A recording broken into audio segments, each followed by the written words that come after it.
So good morning. We are reading from 14 Lessons in Yogi Philosophy and Oriental Occultism. We're on chapter 9 or lesson 9, Psychic Influence. Oh, wait, hold on. Okay, so today reading 9th lesson, Psychic Influence. In my book, it's on page 97. And on the PDF, we're on 139. Let us look to the persons who are influenced. What part of their mental mechanism or armament is affected? The instinctive mind, of course. And why are their instinctive minds affected so easily, while others are so much less so? That's just the point. Let us look into the matter. In the original state and during the process of evolution, the instinctive mind was not influenced thusly because there was nothing to influence it. But as man developed, the individuals who became aware of the dawning sense of their individuality and real power began to assert themselves and their own instinctive minds, and the instinctive minds of others began to be influenced. The man who's conscious of individuality, whose awareness of the I is largely developed, invariably influences the instinctive mind of the one in whom the consciousness is not so fully developed. The instinctive mind of the less conscious man takes up and acts upon the suggestions of the stronger I, and also allows the latter's thought waves to beat upon it and to be absorbed. Remember, once more, that it is not the man of purely intellectual attainment, culture, or learning who has this consciousness. Although, of course, the higher the intellectual attainment of the man, the greater the scope of the power of the consciousness, capital I, he may possess. Uneducated men are seen to have this power as well as the most highly educated, and although their deficient education and training prevents them making use of their power to the extent possible to their more favored brother, still they exert an influence upon all their class, and also upon many who have greater intellectual powers than have they. It is not a matter of education or of abstract reasoning, etc. It is a matter of consciousness. Those who possess it somehow feel the I within them. And although it leads one to an absurd degree of egotism, vain, self-pride, and conceit, yet a man possessing this consciousness to any extent invariably influences others and forces his way through the world. The world has given to this manifestation of this consciousness this name of self-confidence, etc. You will readily recognize it if you think a moment and look around you a little. There are, of course, many degrees of this consciousness, and everything else being equal, the man or woman will exert an influence upon others in precisely the degree that they possess this power. This consciousness may be developed and increased. It is, however, inferior to the consciousness of the man or woman of spiritual attainment or development, whose powers greatly exceed this consciousness on the mental plane. But to get back to our subject of how the instinctive mind is influenced, the man whose consciousness of I is sufficiently developed suggests to his own instinctive mind, and the latter naturally looks to its master as its only source of command or instruction. But the one who has not this consciousness has given but feeble commands of this kind, and his instinctive mind is not instilled with that confidence that should it possess and finds its master frequently or invariably allowing it to receive the commands and instructions of others, until it automatically takes up and acts upon almost any forcible suggestion coming from without. Such outside suggestions may even be verbal suggestions or suggestions conveyed by the thought waves of others. Many people have no confidence whatever in their own I. They are like human sheep and naturally follow their leader. In fact, are unhappy unless they are led. The more forcible the commands, the more ready they are to obey. Any statement made to them positively and authoritatively is accepted and acted upon. Such people live upon authority and constantly seek for precedents and examples. They need somebody to lean upon. To sum up the matter, they are mentally lazy so far as exercising the I consciousness and developing the same is concerned. And they consequently have not asserted their control over their instinctive mind, but allow it to be open to the suggestions and influence of others, who very often are less qualified to direct it than they are themselves, but who happen to have little more self-confidence and assurance, a little more consciousness of the I. Now, as the means whereby the instinctive mind is influenced, there are innumerable methods and forms of practices, conscious and unconscious, whereby such effects are produced, but they may be roughly grouped into three general classes. 1, personal suggestion. 2, thought influence, present and distant. And 3, mesmeric or hypnotic influence. These three forms shade into each other and are generally combined, but it is well to separate them here, that we may understand them better. We will take them up in turn briefly. Let us first consider personal suggestion.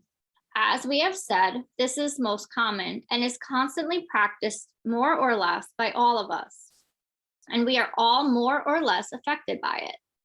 We will confine ourselves to the most striking forms. Personal suggestions are conveyed by the voice, the manner, the appearance, etc. The instinctive mind takes for granted and accepts as truth the words, appearance, and manners of the positive person and acts upon the same, according to the degree of its receptivity. The degrees vary in persons according to the degree to which they have developed the I consciousness, as we have before stated.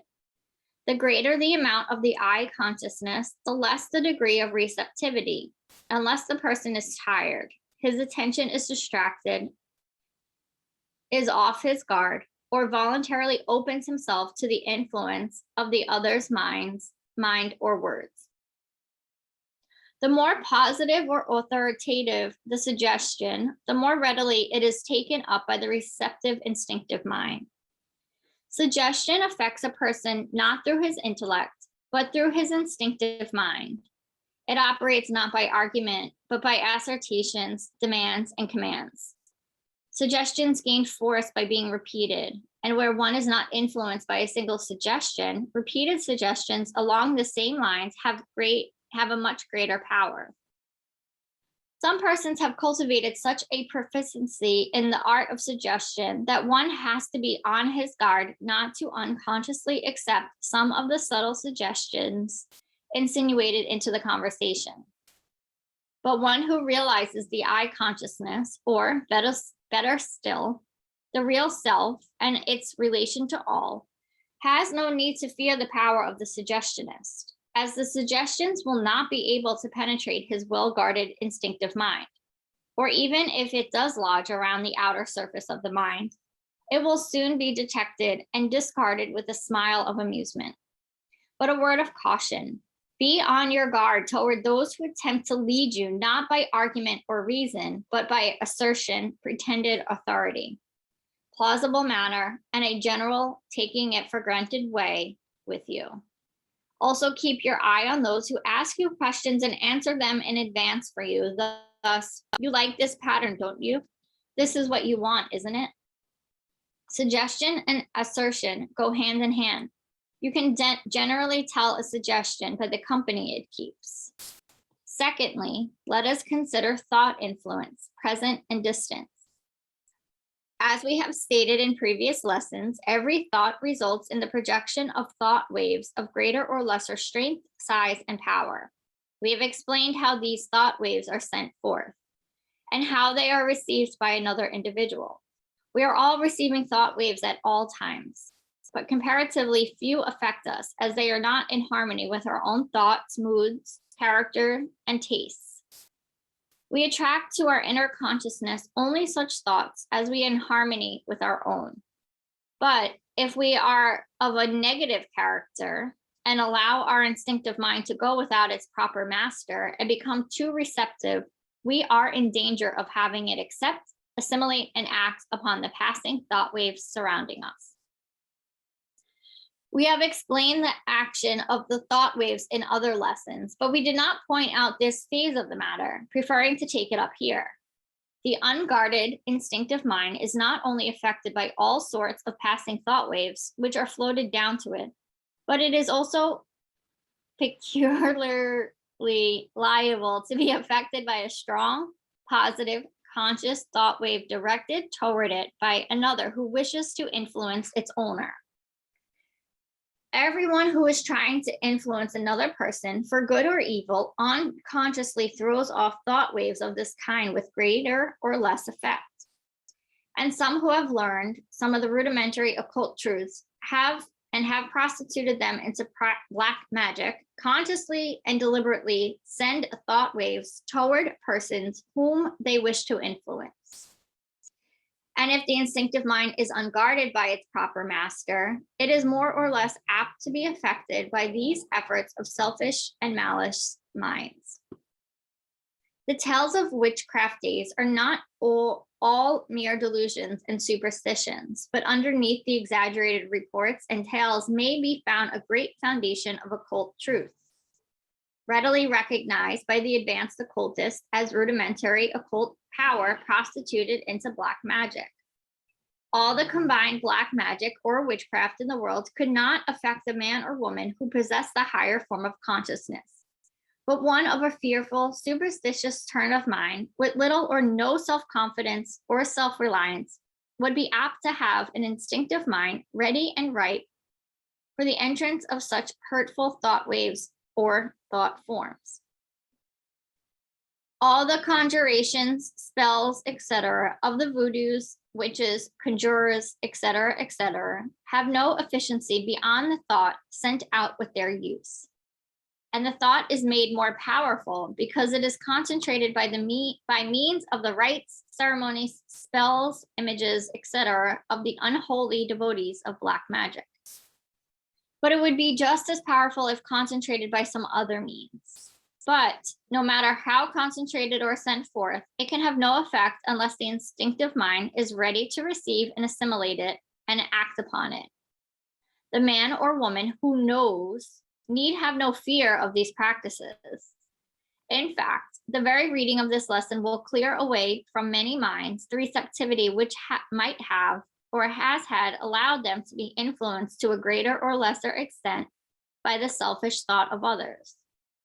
This, mind you, not because of any virtue in this lesson. We are claiming nothing of the sort, but merely because the reading of it has caused the student's mind to awaken to its own power and to assert itself.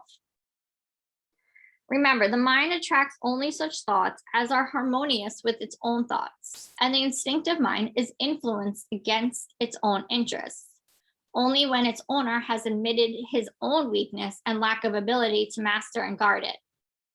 You must guard your own instinctive mind and assert your master and ownership of it, as otherwise that ownership may be asserted, claimed, and usurped by others more masterful than yourself.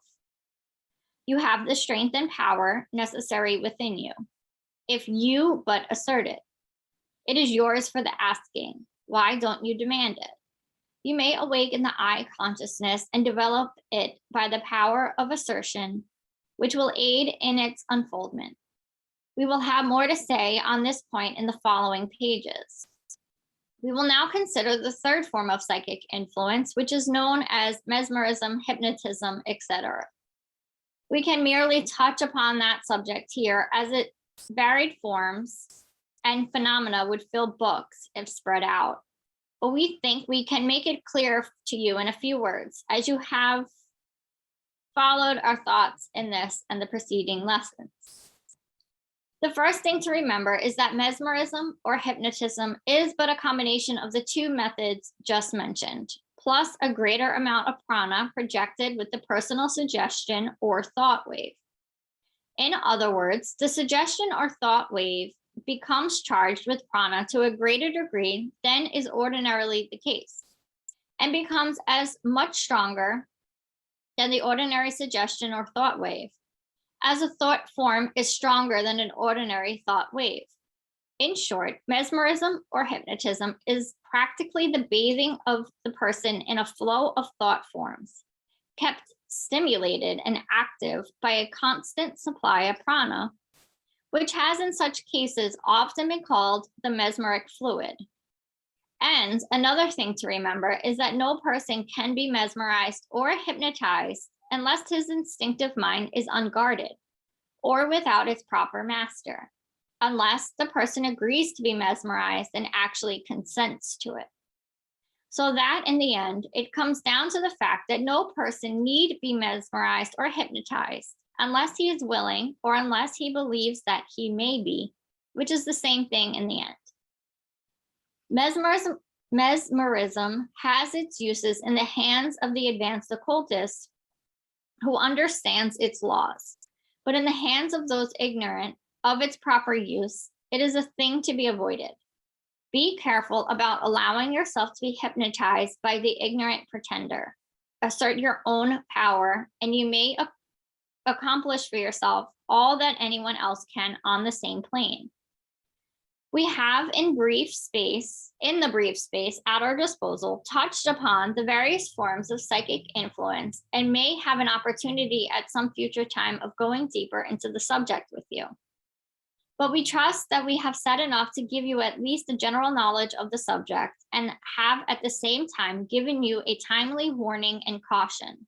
We will conclude by saying something to you about the I consciousness and its development, which we trust you will read with the attention it merits, and will put into practice that which is indicated. There is, of course, a still higher form of consciousness than the I consciousness, the spiritual consciousness, which causes one to be aware of his relation to and connection with the source of all power. And those possessing this higher consciousness are far beyond the influence of psychic influence of others, for they are surrounded with an aura which repels vibrations on a lower plane. Such do not need the I consciousness, as it is included in their higher consciousness. But those on the mental plane of development, and but a few of us have progressed further, will find it well to develop and unfold their consciousness of the I, the sense of individuality. You'll be aided in this by carrying in the mind and meditating often that you are a real thing, that you are an ego, a bit of the universal life set, a part as an individual, that you may work out your part of the universal plan and progress to higher forms of manifestation. That you are independent of the body and only use the same as an instrument, that you are indestructible and have eternal life, that you cannot be destroyed by fire, water, or anything else, which the physical man looks upon as the thing which will kill him, that no matter what becomes of your body, you will survive. You are a soul and have a body, not that you are a body having a soul, as most persons think and act upon. Think of yourself as an independent being, using the body as convenience. Cultivate the feeling of immortality and reality, and you will gradually begin to realize that you exist and will always exist. And fear will drop from you like a discarded cloak. For fear is really the thought weakening the ill-guarded instinctive mind. Once get rid of fear, and the rest is easy. We have spoken of this matter in Science of Breath under the title of Soul Consciousness. In the same book, under the title Forming an Aura, we have hinted at a plan whereby weak and fearful persons may protect themselves while they are building up a sure foundation of self-confidence and strength. The affirmation or mantra, which has proven of more of a benefit than any other in these cases, is the positive assertion of I am, which expresses a truth and tends to a mental attitude, which is taken up by the instinctive mind and renders it more positive to others and less liable to be affected by suggestions, etc. The mental attitude expressed by I am will surround you with a thought aura, which will act as a shield and a protection until such time as you have fully acquired the higher consciousness, which carries with it a sense of self-confidence and assurance from strength. Let me see.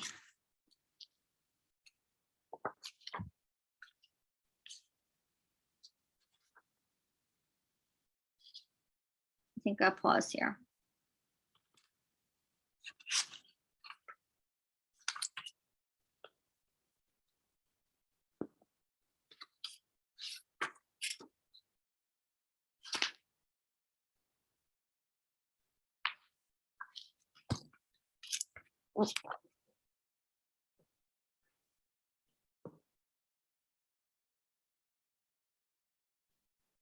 So if anyone has any questions or anything to share, you can unmute yourself.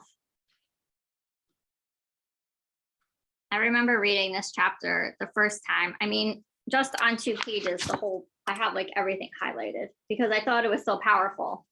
Like most people have no confidence, whatever, in their own their own self. They are like human sheep and naturally follow their leader. I thought that was just like, I remember it being such like a wake up call, this section. Like we're taught from day one of human life that we follow what our parents tell us to do. And I just remember growing up, like just naturally rebelling it because it didn't feel true to me. Like you got to go to you're going to go to this school. You're going to do everything they tell you to do. You're going to eat this food. You're going to follow this religion. And you're going to play these sports until you start like getting a voice of your own and you don't even know where it's coming from. And you're like, I don't want to do dance. I want to play soccer. And you like start telling your parents like and creating your own life. And then you wake up one day and you're like, oh my God, I have so much stuff I have to unlearn because my parents did a bad job. They did the best they could with the tools they had. I accept that. I feel like also like the environment, like where we live or just like cultural influences too that we have to strip, and like the times of it all, you know, greed and everything that we engage in. If we are not awake, we have the potential to be influenced because it's like the prime purpose of everything, all the advertisements out there is to influence us to use their to do this. You'll be skinnier if you do this. You'll be healthier if you do this. You'll look better if you do, like whatever and like none of that's real. Like we were taught what beauty was, and that's not what beauty is. You know, we're so influenced until we aren't. Exactly. So funny, like whenever someone says, oh, you're so beautiful, I always say beauty's on the inside, and my boyfriend like rolls his eyes. He's like but it's on the inside. The outside is temporary. So it's true. And Lauren, you are very beautiful, but so are you, Jackie, and so are you, Sam. Like we are all beautiful creatures, and it's important to teach people to unlearn what the standard of beauty is, especially as like white people. We have to accept all colors and all races and all genders and everybody as beautiful. Yes. Because everyone was taught like, oh, this is what beauty is. Yeah, and it is. It's scary. It's scary. And you see people that are living like this, and like you really can't help them. And even for me, like I think we've talked about this before a few weeks ago, and I'm experiencing it now. Like this idea of asking others for, you know, like, yeah, of course you can ask your close friends and family or your whoever your circle is for that question. But like I'm looking, and you guys know this, like I'm looking to buy a house, and I showed some people like one of the houses on my Zillow, but then like another house came up, and like I'm not showing people that because I don't want to be influenced by anybody else's decision in this matter. Until I can figure out my own decision, I don't want anybody else's opinion. And so that's something too, like I remember this example growing up. Like I had someone that like she moved into her apartment and she'd be like, what curtains should I get? Well, like she couldn't make up one decision for herself. And like I thought that was sad. Like I want to pick out my own curtains. Like it's my house. Like it's nice to be like, okay, I have these two curtains. Like which one do you like better? But really, you should be asking yourself those type of questions. It's your home and your life. Like if you can't make up those type of decisions for yourself, that's like, I feel really bad for those people. Because if you can't make up which curtains you want, then it's going to be real hard to make like the harder life decisions.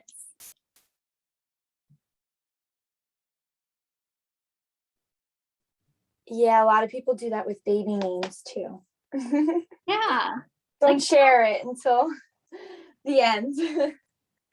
And we ask for so much information bringing in, and it just gives us more to process, and it just makes it even mess. It's like they're just stirring the muddy pot up even more instead of like just let it settle and just let like sit and meditate and give yourself some quiet time. And then when you really do have to make the decision, like go to your partner and ask them for what the baby name should be, or like, you know, go to like this very small circle of people, not like way out here. Like don't post on Facebook what you think you should name your baby. Yeah, without a doubt.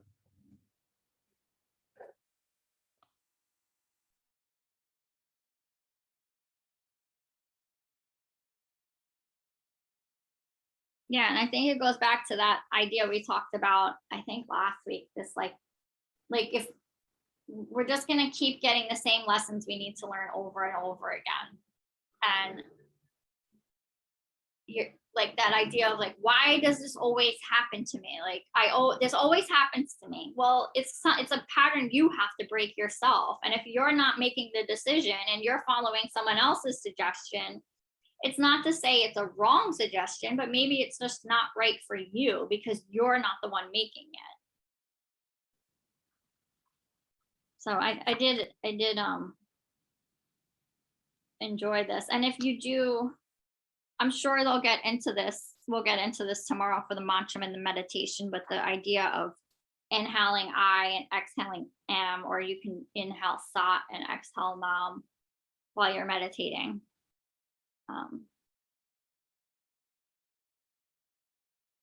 And that's to like let go of the ego, or just to define yourself, like who. Yeah, it's just this idea that like you are the soul and everything else around it is just extra. Like you are the body isn't you, the ego isn't you, you are just the soul. Oh, here comes Amanda. She can probably give a better example. That's not true. Everybody's example. Hi, Amanda. Hi, good morning. Morning.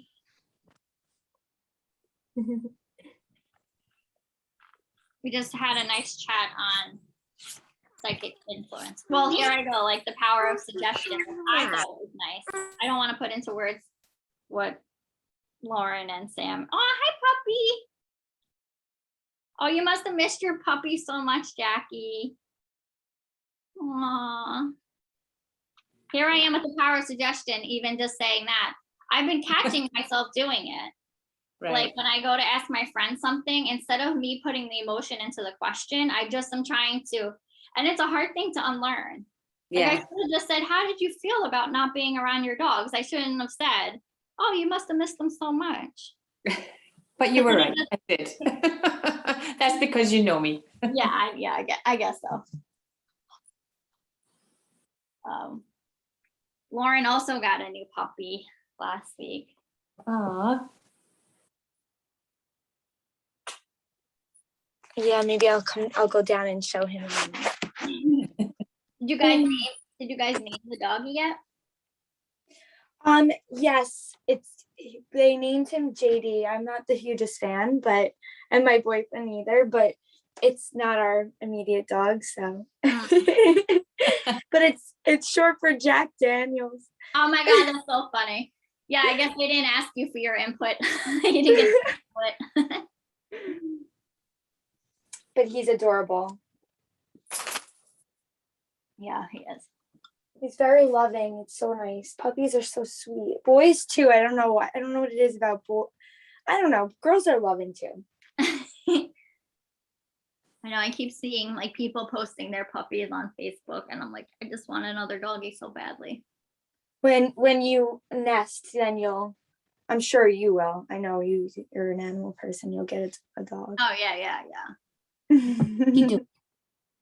So much exciting things to look forward to rather than to be so stressed on it'll all fall into place. Oh you yeah, know? no, I'm not stressed on the house. I know it's not a buyer's market. This is like literally the worst time to buy a house, other than the interest rates practically being given away. Mm. Yeah, no, it's crazy. It's really terrible. Yeah. Well, we're eventually looking on buying too, and I'm in the same boat, and I know it because I'm in it. And I'm Yeah, like, I know. no choice. Sometimes you have no choice. Yeah. But I think it'll only grow. So if you look at it that Like way. somebody will have to sell their house. And the flip side is interest rates could go up. So Yeah. I think it's just growing. I don't know. yeah. Like how much- I know I have trust and faith in the universe that it'll give me exactly what I need if I just stay positive and patient, which is not easy, but I will do it. Yeah.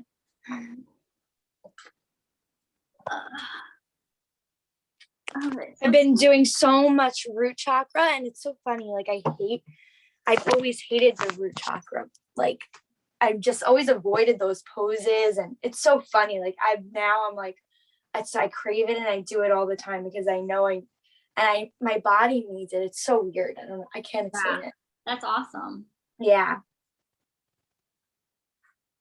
Yeah, I think when I get back, I'm gonna do a chakra meditation practice. Like I told you, I think I got a new notebook for it. I have my oracle card, but I've been pushing it away. I think I'm just gonna empty my tank out until I go to vacation, and then when I come back, I'll start over. Remind me one more time. When do you leave? I'm leaving Friday, so Friday morning this is canceled, and all next week. Okay, great. Yeah, because Domenica's gonna be away too on Friday. She's bringing her son to college, and then she'll be away all next week. So we're taking a pause. We usually do that in the summer anyway. We did it last year. It just gives us a nice reset. So we won't be meeting Friday. It's updated on MindBody, so you should be able to see it and not click. All right, let's do some breath and meditate, unless anyone has anything else to share. Okay. So we'll sit up nice and tall or lay down, just creating that straight spine. If you need to prop yourself up against the wall or on a chair, it's totally fine. I prop my hips up on a block. You can use a pillow, couch cushion. And just create inhale through the nose, filling up the low belly, and then exhale, letting all the air move out through the nose, pulling the belly button down to the spine.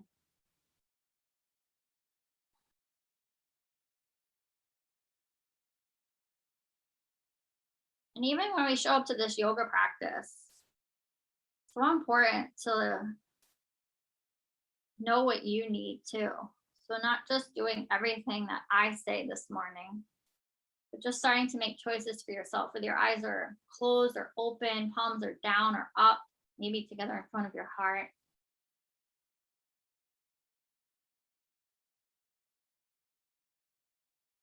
You can stay right here with the nostril breathing, or you can move into your alternate nostril breath, taking your right hand over to your face. You'll close the peace fingers into the palm or place them on the space between the eyebrows. Closing the right nostril with the thumb, inhale through the left. Close the left with the ring finger, exhale through the right. Inhale right. Close right, exhale left. Inhale left. Close left, exhale right. Inhale right. Close right, exhale left. Inhale left. Close left, exhale right. Inhale right. Close right, exhale left. Inhale left. Close left, exhale right. Inhale right. Close right, exhale left. Inhale left. Close left, Exhale right. Inhale right. Close right. Exhale left. Release the left palm down or continue on a few more rounds if you feel like you might need it. I'm going to set the timer for 20 minutes. You can join us when you're ready. If you need to drop early, have a good day, and I'll see you tomorrow.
Bringing hands to your heart center. Namaste. Have a beautiful day, everybody. Thank you so much.